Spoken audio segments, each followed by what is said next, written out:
This is a production of Gordon College's Scott Radio. Scott Radio.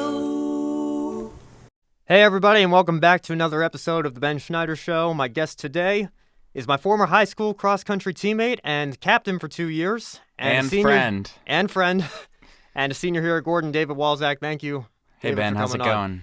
I'm doing very well, actually. How are you? I'm doing all right. Thanks for having me on the show. How was your weekend? Not bad. Pretty busy. I was working all weekend. Did not get a lot of sleep. Yeah. What are you doing with work? So on the weekends, I'm doing a catering job, a caterer at weddings through this catering service called Vinwood. So I'm basically working in Gloucester on the weekends at the Beauport Hotel and the cruise port, basically just like wedding venue spaces and like event spaces. Really high-end weddings. So Nice. Yesterday we had this Cambodian wedding, 300 people, went till midnight, and probably took an hour for them to actually leave after the wedding ended. So long night, yeah. Yeah, that's cool. Yeah. Yeah, I went home for the weekend. How was So that? that was good. Delaware, good old Delaware. Yeah, good old Delaware. I needed it. Yeah. It was nice. I feel it's strange because I was driving for like 15 hours in 2 days, but I feel more recharged than I've been in a long time. So, and actually, on my way back, I've been wanting to do this for a while. I swung out west to Nazareth. I don't know if you saw my social media posts yet, but I visited Nazareth Speedway, which is an old abandoned racetrack that used to host NASCAR and IndyCar races. And I'll talk a lot more about that on my racing show tomorrow. But it was a really deeply emotional experience for me as a race fan, just to see how the state of a track is totally lost and unrecognizable. But that was something that I wanted to do, and I'm glad I got the chance to go out there. And That's really awesome. yeah, I got back in here around 8 o'clock last night, so plenty of time to get enough sleep for 6 a.m. practice this morning. So Wow. It sounds like I'm really busy, but I feel like I've got all the energy in the world again, which is great. That's awesome. Well, I'm glad you had a good trip home and you were able to visit that racetrack. And Yeah, it was good. it's definitely probably weird for you to see what it looks like now and probably looking back at old pictures and what it looked like back then. Yeah. Well, I mean, last race there was 2004, and now there are Right. trees growing out of the cracks in the pavement. It's 15 crazy years. in 15 years how far it's fallen. But that's what happens when you don't maintain it and you Right. you leave it there. Right. But again, if you want to hear more about that, listen to the photo finish tomorrow at 9, 8 Central. But I want to get into a conversation with you, David. The whole reason I brought you on here. And I want to start from the very beginning. I think you came to Tall Oaks in the middle of a year, right? When did you start? Not exactly the middle of a year. I came into Tall Oaks during 6th grade, which was a very weird change because I was in public school up until 6th grade. So I finished elementary school, 5th grade. Then I moved over to a new middle school because in the public schooling system, mostly like middle school starts 6th grade. So I went to the school, Gauger. It was rumored to be an old women's prison, no windows, very scary. And it just wasn't the greatest environment. I mean, I was doing fine because generally I've always like paid attention in class and learned on my own. So, it was okay, and I had friends there who transitioned from my elementary school. But for the most part, it wasn't the greatest school. And my mom knew that, and she knew that it probably wasn't the best fit for me. She wanted me to do well. So then we were looking over at Tall Oaks, and Tall Oaks was very different. This classical Christian private school, very strict, very different system of learning. But my mom thought it was a really good idea for me to go. I wasn't opposed. I wanted something different, so I was excited. I was nervous. But this was probably 2 months into the school year. So I come in, and basically 6th grade is still part of grammar school. Correct me if I'm wrong. Right. It's still part of grammar school. at Actually, Tall Oaks. nowadays, I don't know, maybe if it is academically, but they've got the 6th graders, I think, wearing, well, I mean, I don't want to get into everything that's happened to our school the Yeah. last couple of years. Yeah. But for why they have the 6th graders actually wearing the upper school uniforms, which Yeah. I don't know. Well, back when It's fun for them to get to choose their tie and everything, but Yeah. academically, I'm not sure what Yeah. stage exactly falls into. it's But kind of like this weird transition period, but it's still grammar school. So that was kind of weird because I just finished elementary school, gone on to middle school, and then it felt like I was being sent back to elementary school a little bit. even though you're still in the same grade. Right, Right. still in the same grade. And I hop into the class, They're learning Latin. I don't even know what that language is. And they've been learning it since what? When do you guys start learning? Third grade. And they're in sixth grade now, and I've never even touched this language before. So it's definitely challenging, and that year I spent a lot of time just like catching up and everything, and it was kind of an awkward phase because everybody's like finishing up their grammar phase, and I was just starting. But from there, it was smooth sailing. That was the 1 year where I was at Faith City, and then we moved over to First Baptist Church. So I was there the last year at Faith City. Yeah. Well, I guess clearly you picked up Latin, right? Because you ended up taking more of it than you had to, long right? time, yeah, you chose yes. to take it instead of Spanish in ninth grade. Well, I want to talk to you about running, obviously, cross country, something that we had in common growing up. But I remember I ran since sixth grade. So that was the very beginning of junior varsity. If you were a list, you could run at that level. But I believe you weren't on the team until my seventh grade year. So you didn't join until eighth grade, which I guess most eighth graders run up for varsity anyway. So why did you wait to come out until the varsity stage? And why didn't you come out and run JV? Well, I had never really done sports. Maybe when I was younger I did t-ball or something, but never super athletic. My mom said, "Oh, you should try out for cross country." I didn't even know what cross country was. I was like, "What's that?" She's like, "It's running." I was like, "Okay." So then I showed up for practice, and that was like a rude awakening. I remember like we went for a run on that really long trail, and I was like all the way in the back. I finished after everybody else, and that was tough, but I kept up with it, and I started to really like it. And over the years, I improved my performance a lot and learned more about like running as a community, because there's I'd say Delaware is a pretty big state for running. A lot of people do it. I agree. And if you go on that, have you ever been on that Races to Run website? Like, there's tons of races always going on in Delaware. And that whole database is wonderful. For me, I like statistics. I like logging my results, and that website does it for me. Every public local 5K that I run. Yeah. Well, you were really bit by the running bug, right? Because you ended up training for a half marathon just within a couple years. So tell me about that experience and what made you decide to do that. I'm trying to think what year that was. Was that my 10th grade year? I think it was, because I remember I was thinking about doing a half marathon because there was the race at Dover where the first mile is literally around the speedway. So as a race fan, that would have been cool for me. But coach wanted me to wait a little bit, just because we're in the middle of the season, and if I do a half marathon, I'll probably lose my 5K pace a little bit. But your half marathon was earlier in the year. But yeah, I think it was your 10th grade year, if I remember correctly. Yeah. So my 10th grade year, I decided to do a half marathon. I did it with my aunt and with my mom. My aunt was really into running, and my mom was starting to just kind of get into running as well. But I figured, I'm already in shape. I'm already training for cross country. Why not, start trying long distance? Because I like that. I didn't really like the short distance kind of running. I liked endurance running. So decided to start training for the half. Coach Shirley set me up on a separate training plan, and he kind of like created this calendar for me. So during practices, I'm sure you remember, I would go do my own thing. I'd like warm up with you guys, and then I go do my own run. Or he had different days, like different distances scheduled for me. And then there was like sprint days where I'd literally just like sprint for however many minutes and keep timing myself. I feel like, I can't remember exactly, but at some point I was running in those Vibram 5-finger shoes, the like Skeletos like shoes. I remember those. Yeah, those were big for a while. Yeah, they were big for a while, but then they just stopped, and I think a lot of people got injured wearing them. Yeah. I remember thinking I'd never want to run in those. Yeah, they were interesting. I kind of liked them, but I wouldn't use them again. But so I finally ended up running the half marathon. It was in Philly. It was the Philadelphia Rock and Roll Half Marathon. And we were running all throughout Philly. They had all the streets blocked off, and you finish at the art museum where the Rocky statue is. So it's like an uphill to the finish, which is kind of like torture. Yeah, that's tough. And I remember running to the finish. I finished right at the 2-hour mark. Not my goal time, but it was my first half marathon. I think I wanted maybe like 150 or something like that. But 2 hours, it was my first half marathon. I was happy.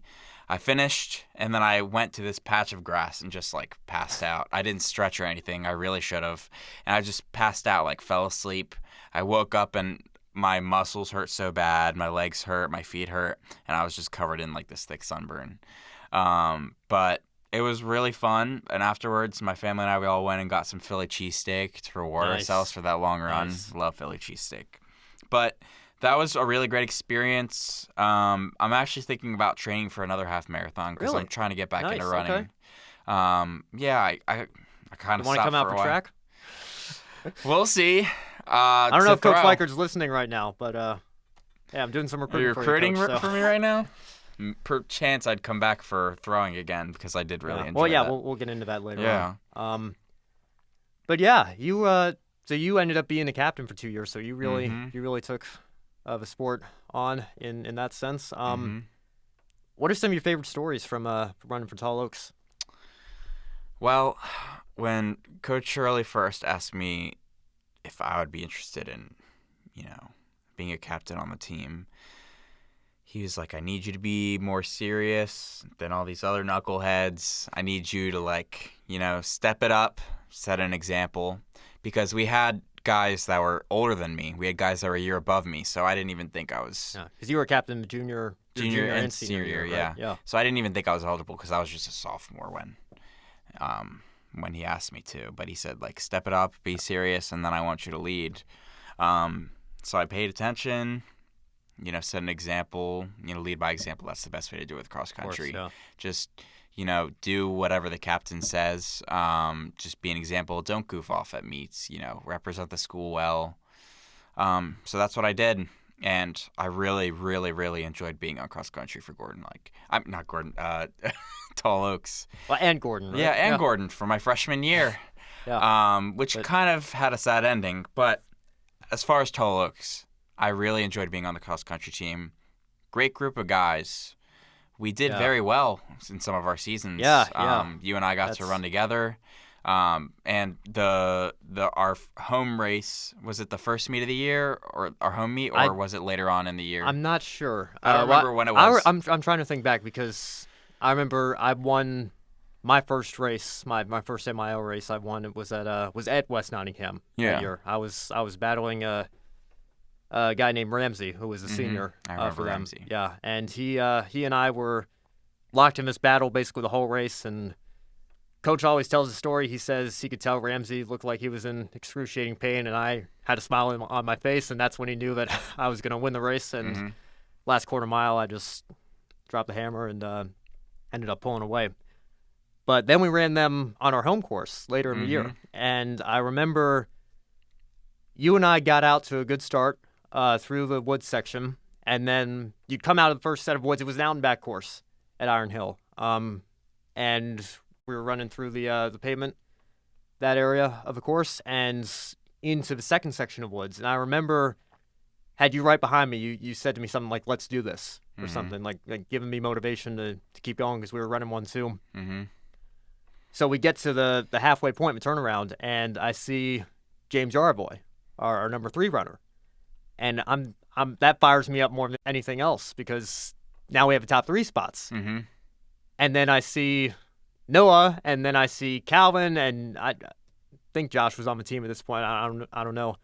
I think he was still 7th grade, so he was probably running JV. But I saw everybody, and I started thinking to myself, where's their team? Because I know they have guys that can hang with maybe not you and me, but certainly guys a little bit further down the roster.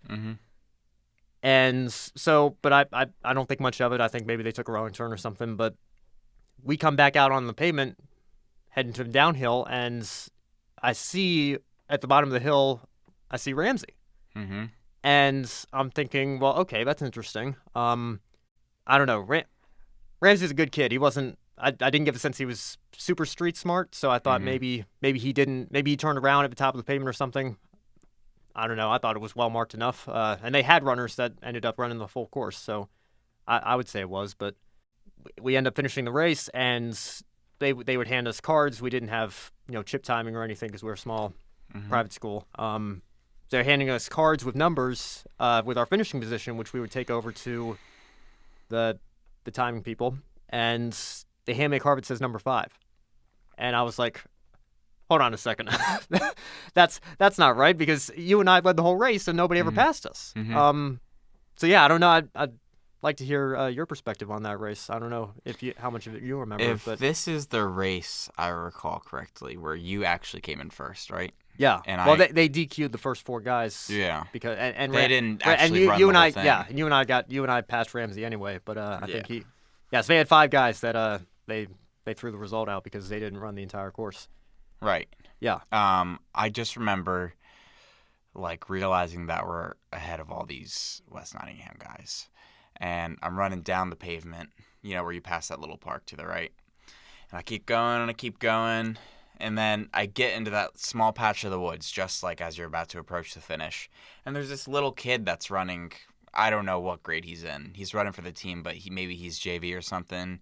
He's like, "You got this." I'm like, "I love you, man." I was just like so hyped because I was so close to being finished.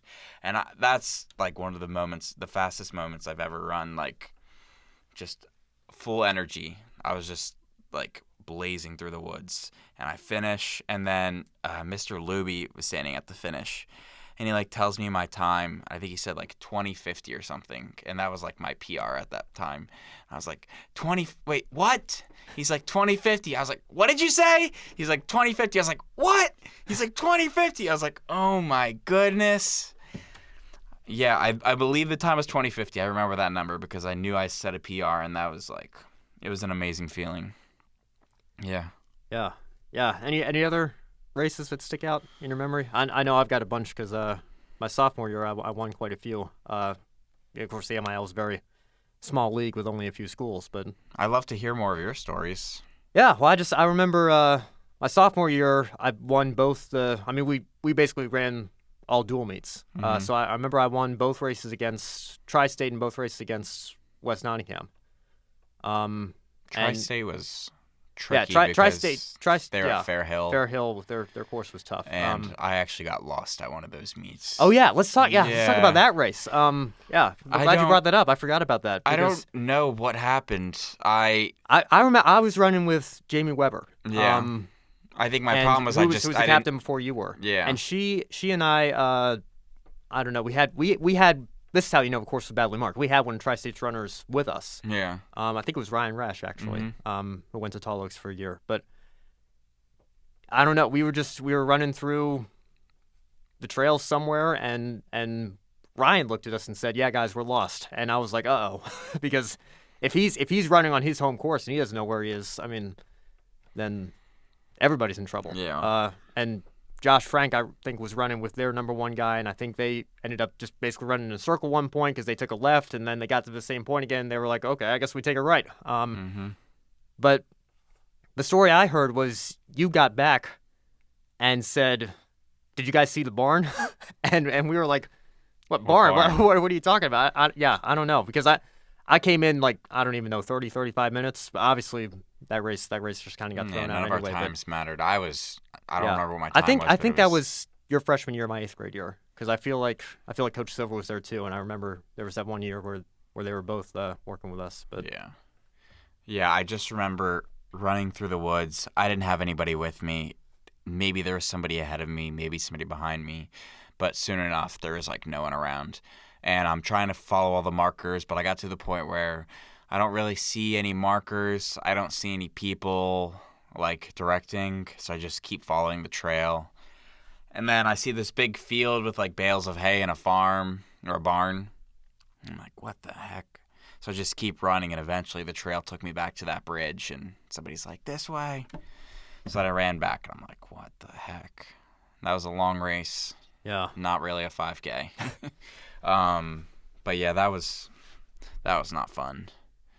And that's a lot of uphill and downhill, very it's steep incline. It's a very tough course.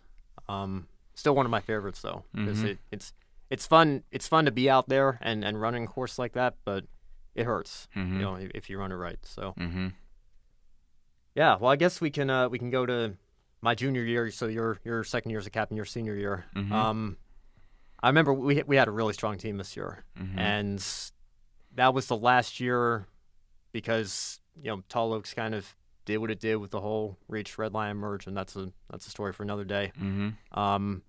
But we didn't know it at the time, but that was the last year that we were going to be the Tall Oaks Titans. Yeah. So we had a really strong season. I don't know if you have any memories that stand out to you from that year. The last 2 years, honestly, I remember Josh Dietrich, blowing up.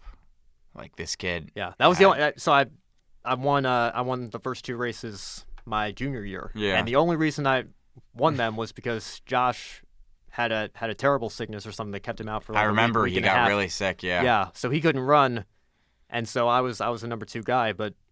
I know for a fact, and then I felt bad accepting at the end of the year banquet. I accepted the points leader, having scored the most varsity points for our team, and I just wanted to give that to Josh so bad because I know for a fact that he would have, or at least we would have been tied because I don't know if with the times that we were running maybe we both would have scored the maximum amount of points, but yeah, I mean I felt bad for him, but he really did, and I feel like I even struggled with that for a while because I was like. Everybody loves to win. You know, you want to win no matter what you're doing. I think, no matter what sport you're playing. But cross country, when it's an individual sport and there's not just one person you're running against a whole group of people, and you can still be the fastest out of that whole group. It's a really special feeling. So for Josh to kind of come in, and of course it didn't last long. Like, I came around and I was super happy for him and how well he was doing, but to steal some of that glory from me 4 times a year, because Tom always had some people that were really fast. But yeah, I struggled with that for a little while. But yeah, I don't know exactly where that came from for Josh. But yeah, the kid was just he was fast, naturally fast. Yeah. And the only thing you can do is be happy for people like that. They're really blessed, and that doesn't mean that you're not a talented runner because you put in all the work, Ben.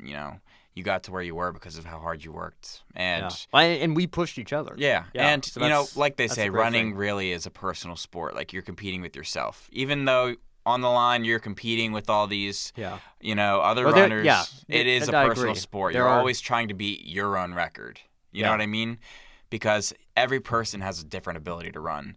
I would never compare myself to you or Josh because if you look at me, I'm not built like a runner. I was kind of like the odd guy out because I'm really not built like a runner. I'm kind of like a husky guy. So running for me is very difficult, and it's kind of weird that that's the sport I ended up doing because you'd think somebody like me is could end up playing football or something else. I'm not built like a runner, but I enjoyed it a lot. I enjoyed the challenge. Well, and when you were really doing it, you got into shape and you could pull up some really good times. But yeah, I was putting in some really good times. I'm definitely not where I was. I wish I was, but I'm really glad that I did running. I'm really glad that I pursued cross country. I really liked the shape that I was in when I did it. I really loved the people that I ran with. I loved the team. I love Coach Shirley. I thought he was an amazing coach. And we just made some really great memories. Yeah, that was great. And I remember, I think back to the championship race that year, which was at Tome, and we had split the races with Tome that season. That was the first year I think that we had won our dual meet against them, and we did it at Tome. I think they won the meet on our home course. But we knew going into that championship race that they weren't a shoo-in. It was probably the first time in years that they weren't a shooing for the MIL championship. Yeah. Yeah. Well, and then they were scared of us when we beat them that one time. But I remember being really disappointed in that championship race at first, just because I had two guys, I think Cody and Joe Llewellyn, I think were about 20 seconds in front of me. So not maybe within reach on my best day ever, but couldn't quite catch them. That would have been a couple points. And then I think, I don't remember, I think it was Calvin, Weston, Noah, they all had three guys equal about to them that they had to beat. And Weston's guy beat him, Noah's guy beat him, and Calvin's guy beat him. So it was Tome, Tall Oaks, Tome, Tall Oaks, Tome, Tall Oaks. So that basically sealed it that Tome was going to win the championship. And then on the girls' side, I remember we lost the championship by 1 point. So that hurt even more. But then I took a look at the finishing results, and there were four races, technically. There was the JV girls, JV boys, varsity boys. And individually, our runners swept each of those races, coming in the winner's position. So if we couldn't win a team championship, that's something that I am really glad we were able to say. And speaks to some of the runners that we had on our team that year. Yeah. Yep. No, I completely agree with what you're saying. We had a great season. I think it was a very strong season. But yeah, I thought we had a really strong team. You know, Luke Sherman, Josh Dietrich, you. Who else do we have? Yeah. Well, you, of course. Yeah. Yeah. I don't know. I wasn't the fastest senior year. Junior year was my peak. I'll admit that. Senior year wasn't my fastest year. Yeah, it's weird because I feel like I was kind of the same way. Yeah. And I was kind of bummed out about that. I mean, if I'm being honest, I probably didn't put in as much work the summer before as I should have. And I'm really trying to think, did I do the half marathon my sophomore or junior year? Because I kind of remember like really being in shape from the half marathon and that it helped me in the season. But I can't remember if that was sophomore. I think it or was your sophomore year, but okay. I agree. I think you're putting up your best time. I was putting in a lot of work, which led to really good times. And then I think I sort of slowed down. I think I was working more senior year. So my times weren't that great. But it was still really awesome to be on the team and be running with everybody. And is that when we made our home course at the William Penn Field? Senior year? I think. Because we didn't. Your junior year. My sophomore year. Yeah, I think we ran. Because I remember 6th grade year, we ran at the Little League fields when Mr. Rippon was our coach. Yeah. And, of course, he weren't on the team then. But then we did Lumps Pond. I feel like we only had one home meet all year, and they charged out-of-state tags, $6 to park, and that was a whole mess. So we decided to find somewhere else. So we were at Iron Hill for 2 years, and then I think it was we finally, Colonial School District, William Penn allowed us to use the fields so we could have our home meets at home. Yeah, because that was the thing. Our home meets were always away meets with all the responsibility of marking the course and getting everything set up and running the event. If I'm being honest, I really liked Iron Hill, though. Probably my favorite course. Iron Hill, definitely my favorite of the home court, because it was nice to be right there, but it's like it's a 4-lap race and you're just in this open field, and I don't know. It's nice. The scenery wasn't as good. Yeah. But it was nice to have fans there. Yeah, meet at home people. And who came could to our meets. and who could watch the race, because the thing with Iron Hill is you can come to the race, you can come support us, but you see us do that first lap around the building, and then we go in the woods, and then you wait 20 minutes and we come back. Like that, from a spectator standpoint, that's not very exciting. But yeah, so a lot of great memories from Tall Oaks. But you ended up coming here to Gordon, and actually I want to thank you, because the fact that you and Grace decided to come here was really when I first heard the name and started getting interested in the school myself. But I want to ask you about the decision process for you. Like, what other schools were you looking at? Was Gordon always on your mind, or was it a last-minute decision to come here? What was that like? So I applied to a handful of schools. Some of the big ones that I wanted to go to were RPI in New York. I got in there.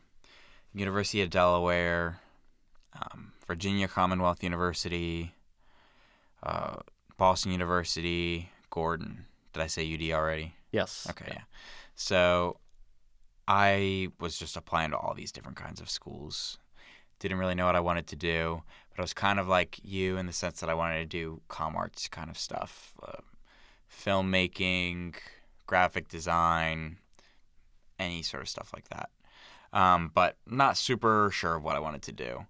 So I was just looking at schools and what programs they have, because, it's very likely that when you go to a school, you're going to change your major. Not always, but a lot of the time, people change their major, they add on a major, they add on a minor, they change a minor.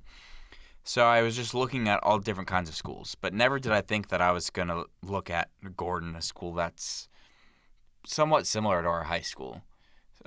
Similar dynamic, at least, and a Christian school. I think I kind of wanted like a challenge, maybe to be in a state school, secular setting, kind of push myself in a different learning environment. So I knew I wanted to look at Boston University because one of my really good friends, Tammy, you know Tammy, Yeah, he sure. was going. He already went to BU, so I figured I'd come, I'd visit him, I'd check out the school, check out the Boston area, see if like Boston's in a place I want to go to school. And my mom found out about Gordon. I knew Grace was already looking at Gordon, but I didn't really know anything about it. So my mom asked, well, hey, do you want to check out Gordon? I was like, I don't know. She's like, come on, let's check it out. So we went. It was in September, so it was like beautiful out. And there's people walking around. Our tour guide is like walking around, and she knows everybody by name, which seemed very Tall Oaks-ish. And she's bringing us all around. It's really pretty. Everybody looks very friendly. I'm like, this is like a Tall Oaks campus. Like, it really seemed like Tall Oaks if Tall Oaks were a college. So I actually did like it a lot. But I was still deciding. And in the end, for me, it was a decision between University of Delaware and Gordon. So either I can go to the big state school at home, or I can go to the Christian college in Boston, far away from home. And I knew if I stay at home, I'll be closer to family. I'll probably save more money. A degree from UD might look better on a resume. They might have more connections because they're a bigger school. But if I don't go to a Christian school in Boston, I might not ever have the same opportunities, and I'll never have the opportunity to like live in Boston. I thought if I go to school in Delaware, I'm just going to stay in Delaware for the rest of my life. And I wanted the experience to kind of like be somewhere else. So it was like May 1st, I was in physics class. Your mom was teaching, and I still hadn't decided. Like, it was the decision day, and I needed to make the decision. And I remember. So it was literally 11th hour. Yeah. Wow. Okay. Yeah. And I was like, you know what? I'm choosing Gordon. Was that just? Did you feel the spirit come over you and say like that's the one? There is no moment. It was just like. It's like that thing where they say, flip a coin, and like if you are like dissatisfied with the results, you knew what you actually wanted. So I didn't know if I wanted to go to UD or if I wanted to go to Gordon. But when I was thinking about Gordon, it wasn't really like, is it the Christian college or the big school? It was more like Delaware or Boston. I was really thinking about it that way because I was like, Boston has all these opportunities. Delaware's so small. That's kind of the way I was thinking. So I was like, I really don't want to miss out. I'm going to regret it if I go to UD. Not because I'm not going to like UD, but I'll never know what happened if I went to Boston. So I chose Gordon. Yeah. So you chose Gordon, and you ran cross country here for freshman year. And I remember Coach Furley mentioned that during one of our practices. He said you were up here running. I think you were the first. To our knowledge, the first Tall Oaks alum to go on and run collegiately. So talk about that season and how you met Coach Weichert and your recruitment here and how that went. Mm-hmm. I'm trying to recall how I found out about cross country. Maybe I reached out via email or something. I think it was somewhat last minute. I think probably the summer before. I reached out and they said, yeah, come on for the cross country team. They sent this spreadsheet for training. But Coach Weichert was like really bad about communication. Like, he wasn't responding to my emails, and I didn't know what to do. And then I found out I had to get a physical taken care of, all this stuff through the athletic training office or whatever it is. Well, this would be his first year. This is his first year. Okay, because I was gonna say when I was going through all that, he was on top of my emails and everything. Yeah, but no. I guess he had a year to get used to it. Yeah, and I had to figure everything out. And then he just emailed me. He's like, yeah, take care of these forms, and then you can come to practice because you can't practice unless you get that stuff taken care of. The sportswear stuff, yeah, of course. So after I got it all taken care of, then I showed up to practice. He's this new coach, and everybody on the team is already buddy-buddy because they've already been running together. There's only a few other freshmen besides me. They're all kind of quiet. But everybody else on the team is like already friends. And there's this guy, Toons, on the team. Sure. And he's like the crazy guy. Everybody loves him. He's always singing songs. And there's also this guy, I'm trying to remember his name, Dan Simmons. Yeah.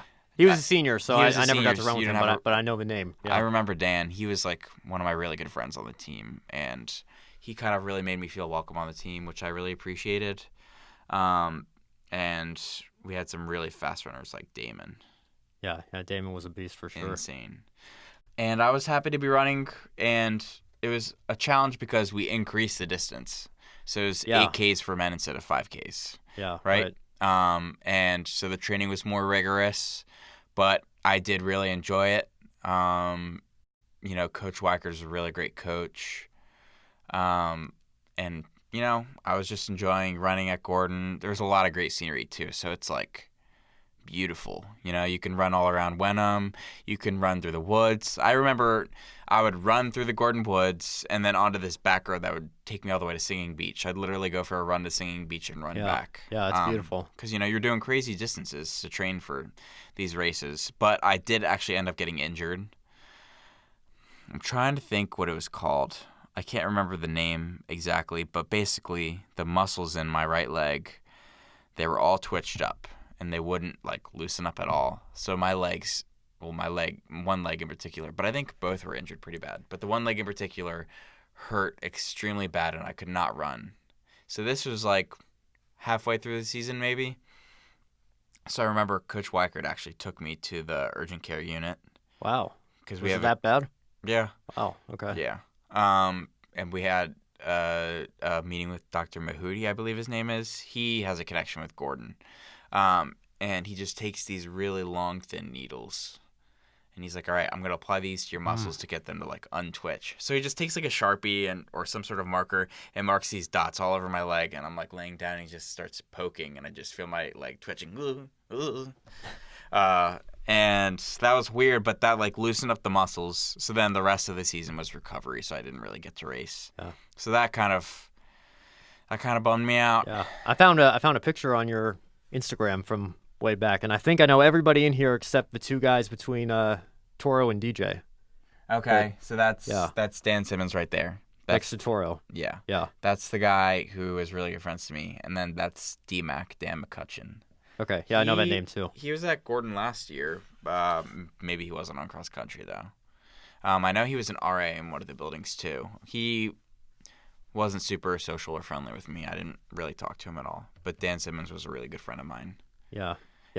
Because I work in the mailroom, I know all the names because I'm putting stuff in mailboxes and rounding packages, but I can't necessarily put them all to faces and everything. But yeah, so you ran freshman year, and then I remember because I was getting the emails when I was coming in, and I think you were still on the roster and spreadsheet and getting them yourself, but you end up not doing cross country your sophomore year, but you came out for track, but you weren't running during track. The plan was for you to be a thrower. Yeah. So how'd you get into that? Well, do you remember we had a season of track at Tall Oaks? Yes. When actually, yeah. Let's talk about that first. If we have any Mr. memories from Finch, that. Right? Yeah, Mr. Finch, upper school principal we had for 1 year. Yeah. And he had a throw background, and Glenn Burns, who was our assistant cross country coach, of course, he obviously has a running background. So we said, well, why don't we try to put this ragtag track team together? So I think we had 3 meets, and if I remember right, you took the SATs during one of them anyway. So I think you only got to do 2 of them. But I was running short distances, really short, yeah. and then doing some throwing like shot put. I don't think I did discus or anything. So I guess that was your first experience with very little with exposure. that. I barely even remember the track season just because I only made it to 2 meets, you know? I was the same way because when I first came here, and of course I had no idea how much overlap there was between the cross country and track teams, but I was thinking I'm going to run cross country in the fall and then take the spring off, maybe get a job, have more time to maybe take an extra class or get other things done, just have time to myself to be a college student and relax. Of course, I end up doing track, and it's one of the best decisions I ever made. But it was great to see you out there. So how did that deal come together to have you come back to the team to throw? So I don't think I wanted to do cross country again. I think I was kind of bummed out about my experience from the year before where I got injured. But, I had done track briefly in high school, but I wanted to try it again. I figured, hey, maybe this is like a more serious take on track and field. Like, I'll get some real exposure to the sport, get into throwing. And my friend Vaughn was doing it too. He was Yeah, a good I friend of remember mine. You might remember Vaughn. Yeah, we yeah. road trip He's back. still. Is he still here? Yeah, he still goes to Yeah, I Gordon. feel like I've seen him around. Yeah. Yeah. So anyway, so Vaughn and I were like, all right, we're gonna do track. So that's when they brought on Edison, Right. and that was probably Coach's second season of doing track. Right. Yep. Yeah. I don't know why I didn't do it Yeah. freshman year. Actually, I just got a text from Coach. I don't even know how to pronounce that, but he says This is what Walczak has in his legs. That's what you had in your legs freshman year. Rhabdomyolysis? I'll if you're watching after the fact on YouTube, I'll put a screenshot of it and have you see it there. That's hilarious. Is he listening right now? He must be. Love you, Coach. Must be listening live. Yep. All right, you're hearing it now. I'm actually considering joining track again. I'd love to throw this season. You heard it here first. Thanks, Coach. Well, yeah. No, now we got to hold you to it. Yeah, you have to. You have my word. So yeah, but going back to the timeline here, because I know, did you get sick or something? Like, because I remember mono during the track it season. Happened like spring break. I remember you were with us through spring break, and then we came back, and you didn't come to our first meet, and then you just kind of faded out. We didn't see you the rest of the year. So yeah. I got mono, and it hit really bad. I got pretty sick. Oh my goodness, it's Coach Wacker texting me. That's hilarious. Yeah, I got mono. I was really sick. And even after I got over the really sick part, which was like a week where I was out of classes and everything, after that Did you just not have the energy? Yeah, I didn't have a lot of energy. I lost a ton of weight when I had mono. Yeah. I probably lost 20 bet. pounds. Wow, yeah. And yeah, after that I didn't really get back into track, but I really do miss it because I love Coach Weichert. And I really liked Edison too. I thought he was a really good coach, and I enjoyed everybody I was on the team with. So yeah, I'd love to come back out. But actually, I don't know if you know this, but I spent 2 seasons on the rowing team. That's okay. Yeah, that's what you were doing your sophomore year, right? Yes, I remember That's where I was. I was on the rowing team. You transitioned to rowing. I was trying to fill in the gap. I was like, where did I go?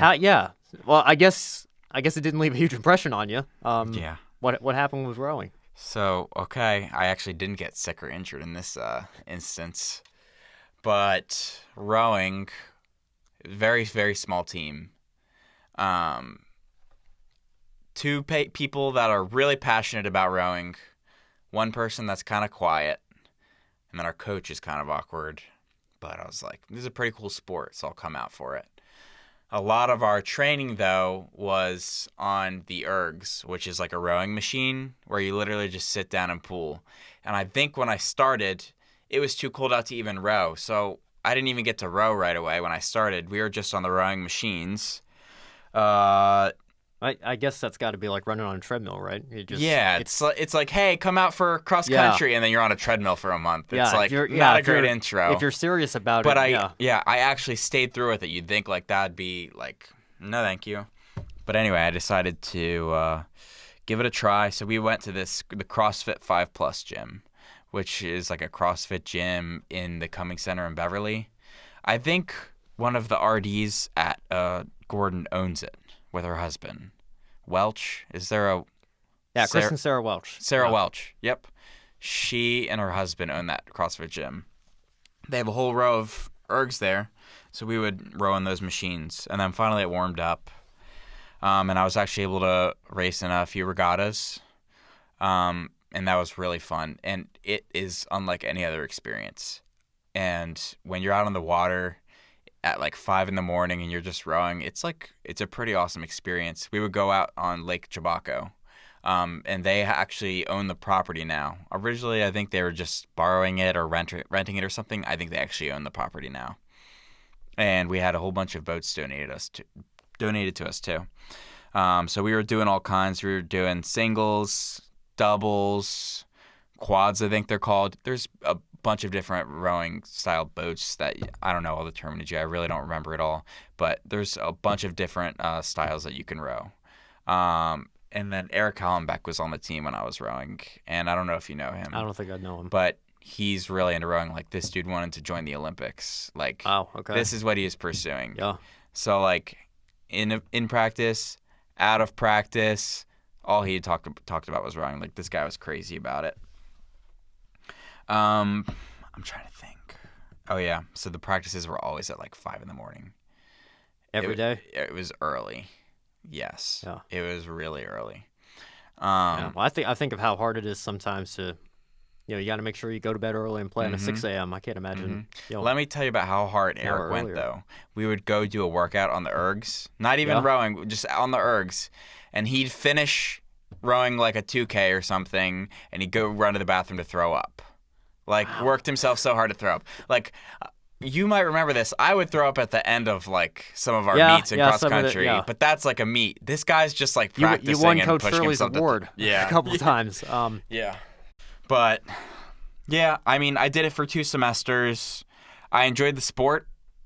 If I'm being honest, I just didn't really enjoy the team. And it looks like the rowing team is very different now, and it looks like they have a lot of people and like a new direction and everything. If I'm being honest, like I really like the sport. It was just like a small group of people that I did it with, and didn't really feel close with any of them. So yeah. And then I started doing internships because I wanted to, prepare myself for after college. So that's really what I've been up to since then. After recovering from mono and everything. Now I've been working a lot of internships, trying to get a lot of experience for my resume. Now I'm a senior, so I'm looking for jobs, applying to different places, networking. One of the biggest things is like as a Gordon student, not a lot of people know Gordon.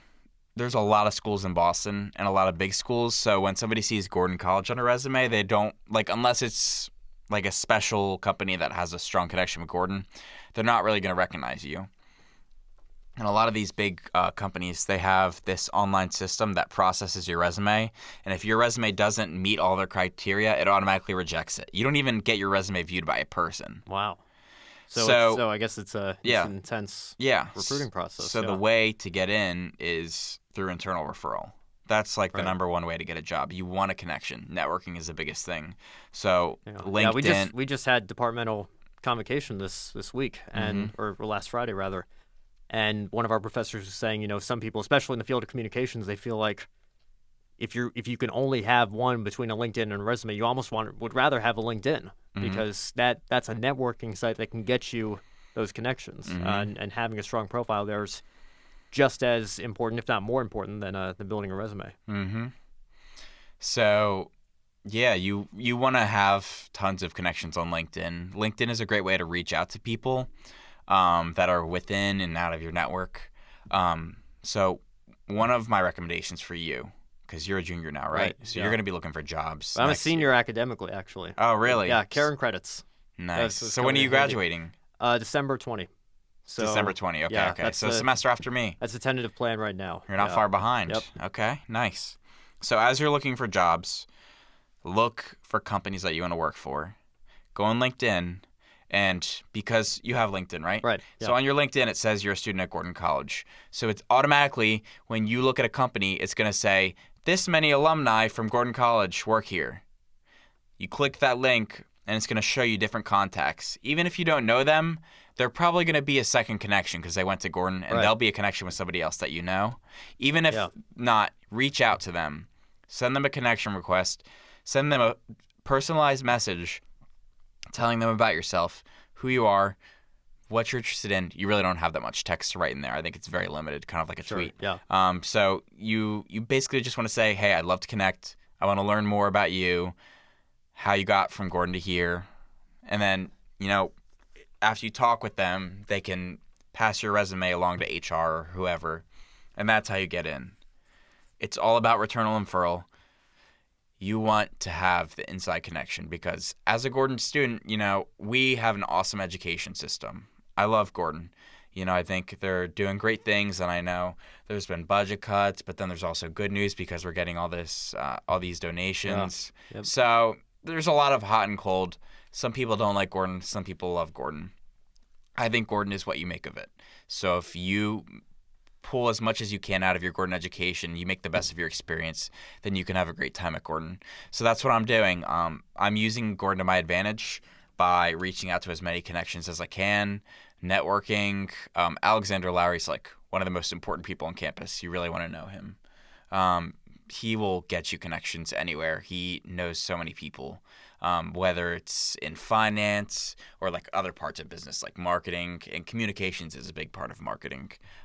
Because I'm actually doing a comm arts minor because marketing is like something that I'm interested So in. let me ask you about that. You told me you're a finance and business major, right? Yeah, and so comm arts minor. So like, what are you up to right now? What do you want to do with that? Well, marketing is my passion. I've spent the past 2 years working in the life sciences industry, biotech companies, clean tech companies. You know, we have a comm arts department's getting a marketing PR class. Oh, really? Yeah, but that's coming this spring. We've been trying to get that off the ground for a couple years now. I'd be really interested in taking that class. Yeah. I think it's taught by a Gordon alum too. Oh, really? Yeah. I think it's going to be like a 1 night a week class. So those one are of the best kind of classes. Yeah. So I'm definitely going to look into it. So I didn't know if you knew about that, but definitely keep me posted about that because I'd be interested in doing that. But you definitely want to figure out what kind of marketing you're into because marketing is a very broad term. So for me, I really like digital marketing, like CRM, like SEO. Software as a service is like a big thing right now. So that's something that I'm looking into, people that offer that kind of platform, because that's really what you want to get into if you're into digital marketing, like Google Analytics, Google AdWords, basically driving web traffic, figuring out how to have natural web traffic, figuring out how to identify a target market, stuff like that. Like there's all kinds of different marketing. Sales is its own part of marketing, right? So you just need to figure out what you want to do. For me, I'm still trying to figure it out, but digital marketing is something that I really like, but it doesn't matter what industry. I'm interested in maybe in transitioning into the finance industry, but maybe still doing like a marketing role within the finance industry. So I don't know if you remember Matt Hobbs. Yeah, for sure. Yeah, I reached out to him. One of our fastest runners. Yeah. Ironically enough, yeah. Yeah, so I actually reached out to him on LinkedIn, just sent him a connection. I didn't even send him a message. And he messaged me back. He's like, dude, what's up? Long time no see. And then he's like, how can I help you? And I saw he worked at JP Morgan. So I was like, wow, big connection. So I asked him if I could have a phone call with him, and now he's working at this place called Tiedemann Advisors in Wilmington, and he's doing a lot of finance work. So I asked him, hey, I'm not super interested in accounting, which is the kind of jobs that they have open right now. I'm not super interested in accounting, but I am interested in learning more about the finance industry and what a marketing role looks like in the finance industry. And he said, okay, I'm going to pass your resume along to the chief marketing officer at Tiedemann. I'm going to have them get in contact with you soon. So it's like, these are very valuable connections. Reach out to anybody you know. Like, go on LinkedIn, look at people who graduated before us, look at people that you've had close connection with that are like years older than you, and see where they're at now and how they can help you, because people are really willing to give back. Yeah. I guess that's a good place to end on. Yeah. You know, talking about what we're up to and what our plans are. I've certainly got high hopes for the future, and I'm excited about the next few years. It's going to be good. Oh man, I appreciate you coming on. Appreciate you taking time out of your evening. I know you're living off campus now, so don't get to see you as much, but I feel we got to do a better job of keeping in touch with each other. Definitely. We've been at the same college for a couple years now, and I feel like we haven't crossed paths many times. Don't cross paths. I know we're in Spanish now, Yeah. which I think is kind of hilarious. But yeah. Well, thanks for coming on again, man. And I'm gonna hold you to that. I want to see you out here for track, maybe. All right, hold me to it. Yeah, you got to get in touch with Edison and Coach Weichert. So. All right, guys. Well, that's gonna wrap it up. If you're listening live, thank you for tuning in, and stay tuned. Will Lott, the Fresh Take, next right here on Scott Radio.